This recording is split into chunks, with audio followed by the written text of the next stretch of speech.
आप बताइए, ये सरकार का जो ये तरीका है या एचपीएससी का जो तरीका काम करने का है, इससे आप लोग क्या करोगे?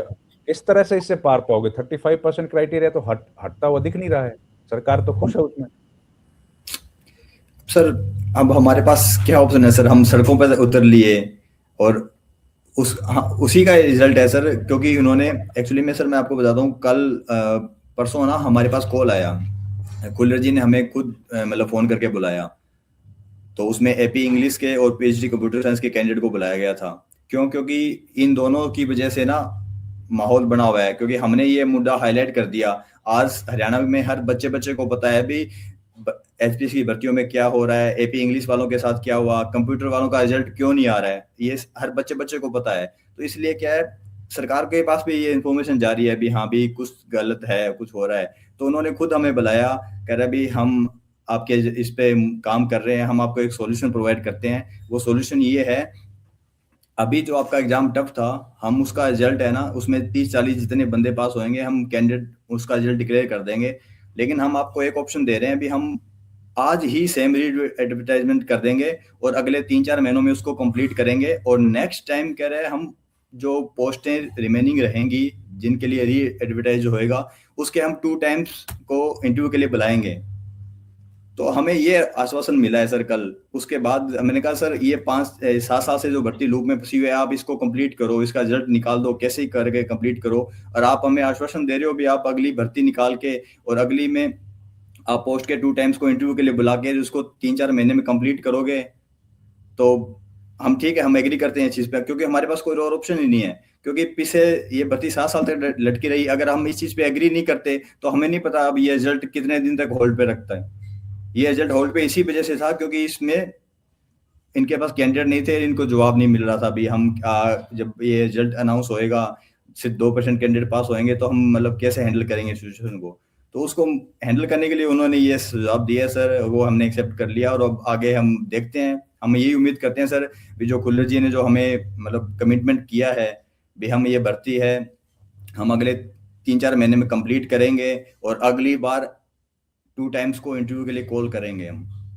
खुल्लर कैसे कर सकते हैं ये कमिटमेंट? ये तो एचपीएससी का काम है। एचपीसी का काम है सर, पर पता नहीं। नहीं, एचपीएससी ने तो आपको कमिट नहीं किया ना कि 4 महीने में करेंगे। नहीं करेंगे। और एचपीएससी एचपीएससी ने तो जो ऑटोनॉमस जो बॉडी है, और इंडिपेंडेंटली सर काम करती है। हाँ, और एचपीएससी ने तो जो एडवर्टाइजमेंट दिया है उसमें फिर से 35% का क्राइटेरिया ऐड कर दिया है, वो हटाया नहीं है उसमें। तो अब इस चीज की कौन गारंटी देगा कि हमें कहीं रिटर्न में तो मिला नहीं है ये भी हाँ भी ठीक है, हम नेक्स्ट टाइम 35% के अकॉर्डिंग नहीं रिजल्ट अनाउंस करेंगे। नहीं, अब हमारे मोनू पास जी, और सर एचपीएससी। ये हाँ, बात sorry sir sir, Kapil ji बोलिए प्लीज। आप सर ये खत्म करिए, बात फिर तो मैं सर आता जो हूँ। ये कपिल जी की रही ना, फिर मैं आता हूँ मोनू जी, इसे मोनू जी पहले आपके पास भी आता हूँ। हाँ, आप बोल दीजिए, बोल दीजिए, हाँ मोनू जी सर बोलिए प्लीज। ये क्या सर, इससे पहले हम रिजल्ट आने से पहले हम, जैसे मैं आपने बोला था ना पिछली बार, मैंने आपको बोला था हमारा 15 तारीख को तो हमारा एग्जाम था, 15 जून को हाँ तो। जी। और फिर हम उसके 10 दिन बाद गए थे सर आलोक वर्मा जी से मिलने, मैं आपको पहले बता भी चुका था। तो उस टाइम पे हालांकि आलोक वर्मा जो चेयरमैन सर, उन्होंने बोला था कि भाई आपका रिजल्ट जो भी आएगा, तो हमने बता दिया ऐसे ऐसे हमारा पेपर आउट ऑफ सिलेबस था, उन्होंने कहा कमेटी वगैरह बनवाएंगे, वो करेंगे। तो हमने सब कुछ उनसे पूछ लिया था, ऐसा हुआ तो हमने आखिर में ये भी पूछ लिया था यदि बच्चे सिलेक्ट ना हुए थे, क्योंकि जैसा एग्जाम है ना उसके हिसाब से मुश्किल से 20-30 बच्चे पास होंगे सर, तो उस सिचुएशन में आप क्या करोगे। तो हालांकि उस टाइम को उन्होंने बोला था आलोक वर्मा जी ने कि मैं तुरंत एडवर्टीजमेंट निकाल दूंगा। उस टाइम पे हालांकि बोला देखो जो बात है वो तो बिल्कुल बोली जाएगी वो, हालांकि बाद में उन्होंने किया चाहे कुछ भी हो, उस टाइम पे तो बोला था, ये बोला था कि मैं आपकी तुरंत एडवर्टीजमेंट निकालूंगा यदि बच्चे कम सेलेक्ट हुए तो फिर हम ये बोले कि आपके पास कैसे परमिशन होगी, पहले तो रिक्रूटमेंट, पहले तो ये डिपार्टमेंट के पास जाएगा, फिर डीएससी के पास जाती है वैकेंसी, तब जाके एचपीएससी के अंडर में आती है। जी वो ये बोला मैं ये कर सकता हूँ, बोला यदि आपकी वैकेंसी फिलअप ना हुई ना तो मैं दोबारा ऐड निकाल सकता हूँ मैं। तो भाई और मेरा अभी 1 साल और है, क्योंकि उस टाइम पर 10 महीने कह रहे थे, क्योंकि वो बातें पेपर के मेरे ख्याल में 10 दिन बाद की है, जुलाई की जून की बात है। और उन्होंने बोला 1 साल से ज्यादा टाइम है मेरा कम से कम पे, क्योंकि अगले साल मैं 10वें महीने रिटायरमेंट होऊंगा, तो तब तक मैं आपकी एक रिक्रूटमेंट और कर दूंगा और वो सारी भर्ती पूरी कर दूंगा, लाइक बोला था उसने भी था उस टाइम पे। लेकिन तो वो वही बात है भाई, हम विश्वास कैसे करें सर फिर, क्योंकि 35% तो वही है सर, आज के दिन वही क्राइटेरिया है। मेन दिक्कत ये है सर, आश्वासन तो हमें खुल्लर जी बहुत पहले से दे रहे थे वैसे भी, क्योंकि हम 1 साल पहले गए थे ना इलेक्शन के टाइम पे, पिछले साल जब हरियाणा में इलेक्शन थे, तब भी उन्होंने हमें मिठाई बंटवा दी थी खुल्लर सर ने, कि भी तुम्हारा काम हो जाएगा, एग्जाम हो जाएगा, तुम जाओ। और उसके सर 1 साल बाद भी नहीं हुआ हमारा एग्जाम। नहीं, मैं ये तो जानना सर चाह रहा वही हूँ। मैं पूछना चाहता हूँ, अगर सरकार भर्ती करना चाहती है, अगर सरकार की नीयत साफ है, तो सरकार इस भर्ती को पूरा कर सकते, नई एडवर्टाइजमेंट की जरूरत ही नहीं थी, बच्चों को ग्रेस मार्क्स दिया जा सकते थे। भाई अगर सरकार की भर्ती करने की प्रक्रिया है, बच्चों को सिलेक्ट करने की अगर अगर मनसा होती, तो इसी में बच्चों को ग्रेस मार्क्स दे के उनको पास करके 2 गुना बच्चों को इंटरव्यू के लिए बुलाया जा सकता था सर। तो नई एडवर्टाइजमेंट की जरूरत ही नहीं थी। तो ये सारी चीजें क्या है, एक सिर्फ मतलब सर एक पेच है सर, भी किसी प्रकार बच्चों को एक बार शांत किया जाए और फिर ये इस मुद्दे को हम टाइम टू टाइम आगे एक्सपेंड करते जाएंगे डिफरेंट टाइप बहाने देकर सर। बिल्कुल। अब जैसे अगर हम बात करें, हमारी सरकार कहती है भाई हम बिना पर्ची खर्ची के भर्ती कर रहे हैं सर, चलो हम मानते हैं बिना लेकिन जब कोई सिलेक्ट ही नहीं होगा तो सर बिना पर्ची और खर्ची चलेगी कहाँ पे, जब कोई सिलेक्ट ही नहीं हो रहा भर्ती के अंदर। अब जो 39 बच्चे सिलेक्ट किए गए हैं सर, मैं कहता हूं उसमें से 50% से ज्यादा बच्चे वो होंगे जो ऑलरेडी असिस्टेंट प्रोफेसर में ज्वाइन कर चुके हैं सर। तो यहाँ तो सिलेक्शन रेट 0 है, पीजीटी की सभी पोस्ट खाली रहेगी सर। सही बात। मैं आपको बताना चाहता हूँ सर, आज के न्यूज़पेपर में प्रकाशित हुआ है इंटरनेशनल एआई समिट होने जा रही है, जिसमें 10 दिन बचे हुए हैं सर दिल्ली के अंदर। हाँ। दिल्ली के अंदर एआई समिट होनी है सर, इंटरनेशनल एआई समिट होनी है, और जिसका जोर शोरों से काम चल रहा है, सफाई अभियान चल रहे हैं चारों तरफ, मतलब क्योंकि विदेशों से वहां पर लोग आते हैं सर। मैं सबसे पहले कुछ भाइयों बताना चाहता हूँ एआई समिट है क्या है सर। इसमें अलग अलग देशों से सर बड़े बड़े लोग आते हैं सर। बड़े लोगों में उनके सरकारी प्रतिनिधि भी हो सकते हैं सर, वैज्ञानिक भी हो सकते हैं, रिसर्च भी हो सकते हैं, कुछ कंपनियां भी हो सकती हैं, कोई शिक्षाविद भी हो सकता है, नीति निर्माता भी हो सकता है सर। वो सभी वहां पर आकर डिस्कस करते हैं कि भाई सबसे पहला उनका क्वेश्चन यही रहने वाला इस मीटिंग के अंदर, एआई को कैसे पढ़ाया जाए। जब सर टीचर ही नहीं होंगे तो एआई को पढ़ाया कहां से जाएगा। तो उनका जो इस समिट के अंदर मोटिव है सर, उद्देश्य है, वो यही है। पहले इस पर डिस्कस ये रहेगा कि एआई को कैसे पढ़ाया जाए, फिर एआई को कैसे बढ़ाया जाए, कैसे लोगों को एआई का इस्तेमाल सिखाया जाए सर, कैसे एआई से होने वाले फायदे नुकसान लोगों को बताए जाए, लोगों को कैसे जागरूक किया जाए, लोगों को कैसे बताया जाए कि एआई नौकरियों में, शिक्षा में, हेल्थ में, खेती बाड़ी में कैसे इसका यूज है। राइट। तो लेकिन उनमें सबसे पहला क्वेश्चन तो यही रहना सर, एआई को पढ़ाया कैसे जाए। तो बिना टीचर, हरियाणा के अंदर जब योग्य टीचर ही नहीं है तो एआई को पढ़ाएगा कौन सर। तो मतलब ये हरियाणा के अंदर तो ये एआई कामयाब नहीं है सर, ये तो सिर्फ एक वाई लूटने का ही तरीका है सर सरकार का। बिल्कुल ठीक कह रहे हो आप। बिल्कुल आपने बहुत बेसिक सवाल उठाया है, बहुत इंपॉर्टेंट क्वेश्चन है। को पढ़ाने वाला नहीं है तो फिर कैसे सीखेंगे, और पढ़ाने वाले इसलिए नहीं है क्योंकि वो लोग एलिजिबल ही नहीं है। आप लोग तो इसीलिए नहीं पढ़ा पा रहे। आप लोगों ने तो पढ़ लिया ना, जितना भी अवेलेबल जो भी सिलेबस था आप लोग का, वो तो आपने पढ़ लिया। बिल्कुल बिल्कुल सर, लेकिन वो सिलेबस तो आपके काम का ही नहीं है, वो आपको काम का ही नहीं है सर। तो मैं यही पूछना चाहता हूँ सर, एआई को हरियाणा के अंदर के हमारे बच्चे क्या एआई से वंचित रहने वाले हैं आने वाले समय में सर? क्या हमारे जो हरियाणा के जो बच्चे हैं, क्या दूसरे स्टेट के बच्चों के साथ कंधे से कंधा मिला के नहीं चलेंगे, उनसे पिछड़ने वाले हैं आने वाला समय? मतलब हमारे बच्चों का जो भविष्य है मतलब अंधकार में है, क्योंकि आने वाला समय जो एआई का है सर, जब हमारे बच्चों को एआई आएगी नहीं, उनको पढ़ाने वाला ही कोई नहीं होगा, तो इसका मतलब हरियाणा आने वाले समय में सबसे पिछड़े राज्यों में गिनने होने वाला है सर। बिल्कुल। तो अब क्या ये जो बार बार वैकेंसीज भर्ती की जा रही है, निकाली जा रही है ना, एडवर्टीजमेंट निकाल दिया गया, फिर 30-40 बच्चों को सेलेक्ट करेंगे, ये तो एक विशियस सर्कल में घुस गए कि बार बार आप एडवर्टीजमेंट निकालते रहो, अगर किसी को सेलेक्ट करना ही नहीं है, या अगर आप लोग ही हो, अगला जब एग्जाम होगा तो आप लोग कैसे एलिजिबल हो जाओगे भाई? आप लोग कौन सी पढ़ाई कर लोगे? अगर आप आज एचपीएससी के लायक नहीं हो, एचपीएससी समझ रहे कि इन लोगों को कुछ आता नहीं है, तो आप अगर 2 महीने में उन्होंने एग्जाम ले लिया तो आप ऐसे क्या बदल जाएगा आप लोगों में? बेसिक एजुकेशन तो हमारी बदलती नहीं। सर हमारे बात तो अभी तो सर हमारे बात तो एस्टेट भी नहीं हुआ है, क्योंकि 2024 वाले बच्चे एस्टेट की इसमें एलिजिबल थे और 2025 का एस्टेट अभी तक हुआ नहीं है सर। तो अभी तक तो बच्चे कुछ ना कुछ इसमें कम होंगे सर। जैसे मान लो आप 6,000 बच्चों ने पेपर दिया है ना, तो इस पेपर में 5,000 बच्चे बैठेंगे, क्योंकि जिसकी 40 साल से ऊपर एज हो चुके हैं 42 ईयर से, वो तो बैठेगा ही नहीं, और नए बच्चे ऐड हुए ही नहीं, क्योंकि दोबारा तो एस्टेट हुआ ही नहीं है सर। अब इस बार जो बच्चे बैठेंगे ना सर, उनकी संख्या कम होगी लास्ट प्रीवियस, क्योंकि यही सेम मिलेंगे, इन्हीं में से कुछ ना कुछ कम हो जाएंगे। जिसकी 42 ईयर एज पूरी हो जाएगी ना, वो नहीं बैठेंगे, बाकी सब सेम बच्चे बैठेंगे। तो नया बच्चा तो कोई ऐड हुआ ही नहीं अभी तक, क्योंकि एस्टेट हुआ ही नहीं अभी। 2025 का एस्टेट है ना सर, उसकी डेट अभी तक आई नहीं अभी तक। बिल्कुल ठीक कह रहे हो। तो सर जो सरकार है वो जानती है सर, अगर आप इस भर्ती को एडवर्टाइज करते हैं उसके बाद कोई ना कोई एचटेट वाला बच्चा या कोई एमटेक वाला बच्चा या कोई बीएड क्वालिफाइड बच्चा कोई ना कोई कोर्ट में जाएगा सर। ये भर्ती फिर कोर्ट के अंदर फंसेगी सर। तो वहां पर सरकार का रास्ता साफ है, सरकार के पास मानना है कि भर्ती कोर्ट का जो ऑर्डर आएगा उसके हिसाब से हम भर्ती को आगे बढ़ाएंगे। तो वही 7 साल हमारे फिर खराब होने वाले हैं सर। और उनमें से आप में से भी कोई 40 क्रॉस कर जाएगा। 7 साल का समय तो बहुत होता है, पिछले वाले 7 साल से अभी तक पहुंच के। बिल्कुल बिल्कुल सर। आप लोगों ने अप्लाई किया होगा तब आप में से कोई 25 साल का होगा, कोई 26 साल का होगा, तो जाहिर है 7 साल तो उम्र बढ़ी गई ना सबकी। यही कह रहे हैं सर, मैक्सिमम अब हमारे पास लास्ट चांस है सर। अब हम भी कोई 38 के आसपास है, कोई 39 के आसपास है। अगर ये भर्ती बाय चांस सर कहीं अटक जाती है, दोबारा से अगर री एडवर्टाइज किया जाता है इस भर्ती को 2 साल बाद या 3 साल बाद, तो हम भी बाहर हो जाएंगे सर।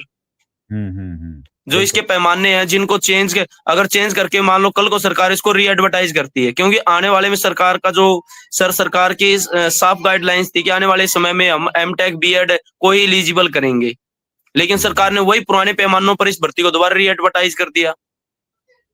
तो मतलब कहीं ना कहीं सरकार हमारे साथ खेल रही है सर। तो मोहित जी, ये हाँ जी सर।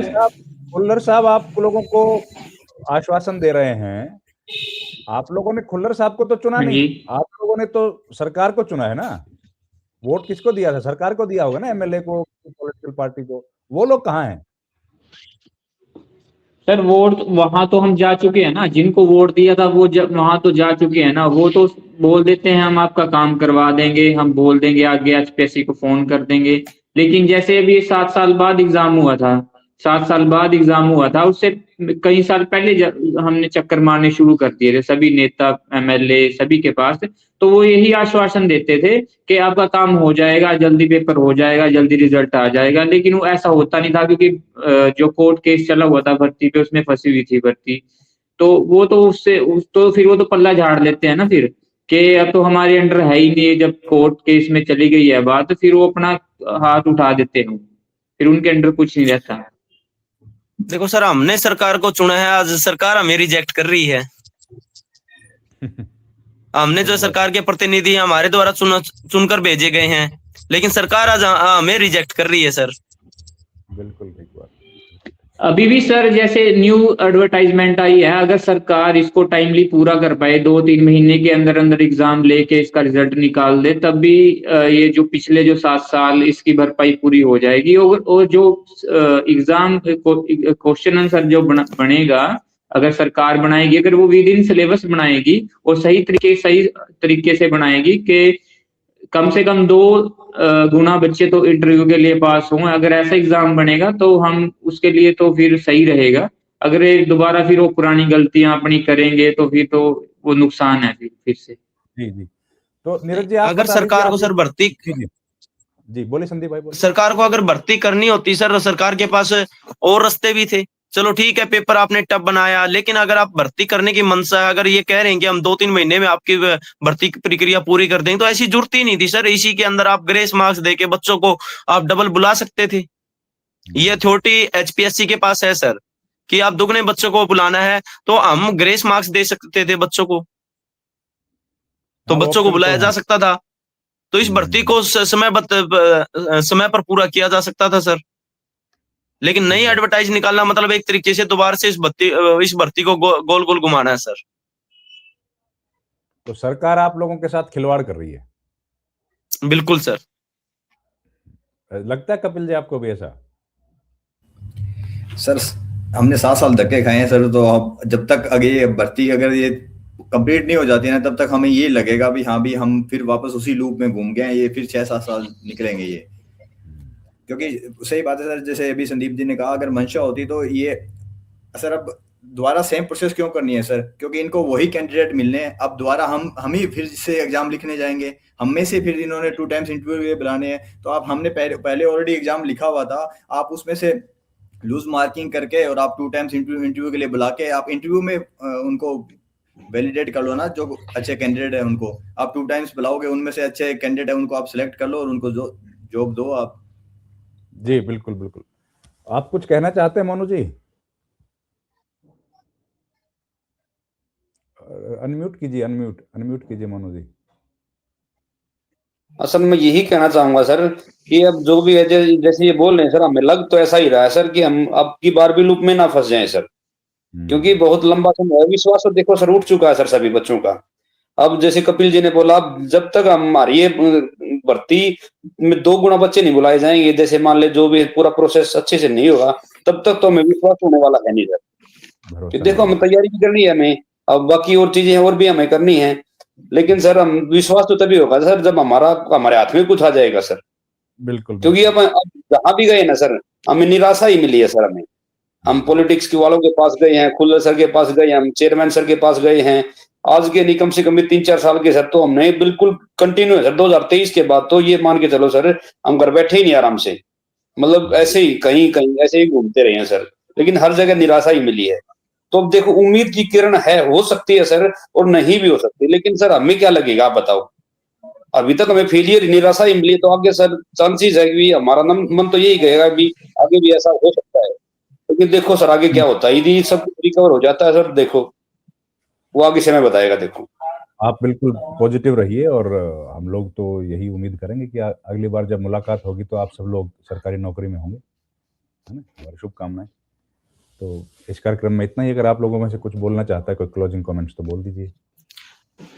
सर हम सरकार से बस यही मांग करते हैं, अगर देखो सरकार चाहती है तो इस रिजल्ट को तुरंत समीक्षा कर सकती है, रिजल्ट को दोबारा रिवाइज किया जा सकता है। रिजल्ट सर ग्रेस मार्क्स देके, अगर भर्ती को पूरा ही करना चाहती है तो ग्रेस मार्क्स देके बच्चों को 2 गुना बच्चों को बुलाया जा सकता है। लेकिन अगर सरकार इस पहलू पे काम नहीं करना चाहती तो हमारी सर गवर्नमेंट से एक ही मांग है कि हमें जो हमारी भर्ती का शेड्यूल है वो हमें पहले जारी कर दिया जाए, हमें बता दिया जाए कि कब हमारा एग्जाम होगा, कब तक हमारा रिजल्ट आ जाएगा और कब तक हमें ज्वाइनिंग मिलेगी। तो ये जो सारी चीजें हमारी पहले ही क्लियर कर दी जाए सर, मतलब एक शेड्यूल जारी किया जाए और जिसके मुताबिक हम काम करें सर। जो हमें पढ़ाई करनी है, जो चीजें करनी है, अपनी चीजों को अच्छे से मैनेज करें सर। जी जी। और सर एक और बात सर, एक पॉइंट और डाल दिया जाए सर, कम से कम हम 1.5 या 2 गुना बच्चों को तो इंटरव्यू लेंगे ही लेंगे सर। ये पॉइंट भी ऐड कर दिया जाए ना भाई, 35 रखे कोई दिक्कत नहीं सर, आप जो भी क्राइटेरिया रखना है रखो, लेकिन एक मिनिमम क्राइटेरिया भी सेट करो कि हम कम से कम भी 1.5 गुना और मैक्सिमम से मैक्सिमम 2 गुना। तो जैसे मैक्सिमम का क्राइटेरिया ना सर, ऐसे ही मिनिमम का क्राइटेरिया भी लगा देना, कम से कम इतने बच्चों का तो इंटरव्यू कंडक्ट करेंगे ही करेंगे। या फिर केवल मान लो ये कहेंगे सिंगल टाइम या फिर 1.5 टाइम या फिर 2 टाइम्स, जो भी है वो क्राइटेरिया रख देंगे सर, तो हमें तब जाके आश्वासन हो जाएगा सर, हाँ कुछ है इनकी मंशा, ठीक है। लेकिन अब सर 35% का क्राइटेरिया लगा दिया इन्होंने, इसमें मैक्सिमम का लगा लेकिन उन्होंने मिनिमम का नहीं लगा सर। अभी मिनिमम इतने बच्चों को बुलाएंगे तो सर जैसे मान ली 2% ही बच्चे पास करने हैं, तो उसका इंटरव्यू का फायदा क्या है सर? फिर वो तो जीरो, उसकी वैल्यू तो है ही नहीं सर कुछ भी। तो सर ऐसा चाहते हैं कि उस इंटरव्यू की वैल्यू भी हो, क्योंकि सर जैसे बच्चों को वहां पे पढ़ाना है, एक टीचर जैसे बच्चों को पढ़ाते हैं तो उसमें इंटरव्यू भी वैल्यू रखता है सर उसमें, तभी तो उसका एक लेवल बना है इंटरव्यू का। जब मान लो इंटरव्यू की वैल्यू ही जीरो हो गई तो सर उसका बनाने का फायदा क्या हुआ फिर? बराबर, ठीक कह रहे हैं। चलिए जी, सरकार आपकी बात सुने, हमारी तो यही उम्मीद है, आशा है, और आपके लिए प्रार्थना करते हैं कि जल्द आप लोग नौकरी पाएं। और ये जो सरकार ने किया है या एचपीएससी ने किया है, ये तो हरियाणा के भविष्य के लिए ठीक नहीं है। खैर, इस वीडियो में इतना ही। आप सबका बहुत बहुत धन्यवाद, आप जुड़े हमारे साथ। कपिल जी आपका धन्यवाद, मोनू जी आपका धन्यवाद, संदीप जी धन्यवाद सर, मोहित जी और आपका भी धन्यवाद सर, बहुत बहुत थैंक यू जी, thank you very much. Thank you sir, thank you sir, thank you sir. All the best, bye.